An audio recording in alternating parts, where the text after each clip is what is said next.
He spent more than 22 months in jail, but yesterday a Kent County jury decided there wasn't enough evidence to convict Ryan Ward for the murder of his great-grandmother in Grand Rapids. Why did it take 22 months? And where does the case go from here? 24-hour News 8's Joe LaFurgey is live at the courthouse in downtown Grand Rapids with some answers. Joe? Susie, for Ryan Ward, it was a series of court delays that kept him in jail that long. For the prosecutor, he says there's no reason to reopen the case. Hello.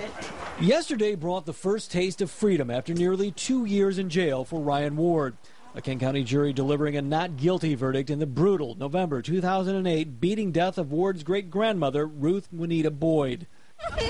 But why did it take so much time for a jury to get the case and set Ward free?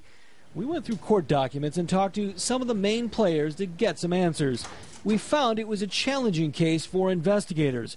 Ryan Ward found Boyd dead in her southeast Grand Rapids home on November 3rd, 2008. She'd been beaten and burned. With no witnesses, they had to rely on physical evidence. It was 6 months from the time of the murder to Ward's arrest.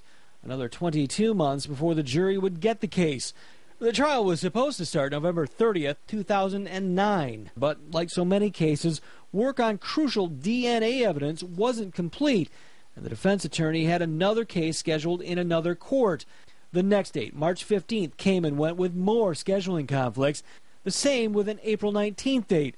Then the judge had a conflict with a September 2010 date.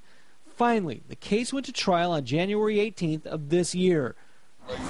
4 weeks later, the jury finds Ward not guilty. So if not Ryan Ward, then who killed Ruth Boyd? I'm not going to put the blame on anyone else, but I don't know who it is. Investigators believe Ward had been stealing from his great-grandmother to buy drugs and killed her to cover it up. Assistant Kent County Prosecutor Greg Boer tells 24-hour News 8 investigators cleared anyone else who would have had access to Boyd's Godwin Avenue home. Boer says the only physical evidence pointed to Ward. He says it'd be a waste of time to reopen the case. Congratulations. And we also learned from court records that Ward was offered a plea deal in 2009, second-degree murder, and the prosecutor would recommend a 20-year sentence.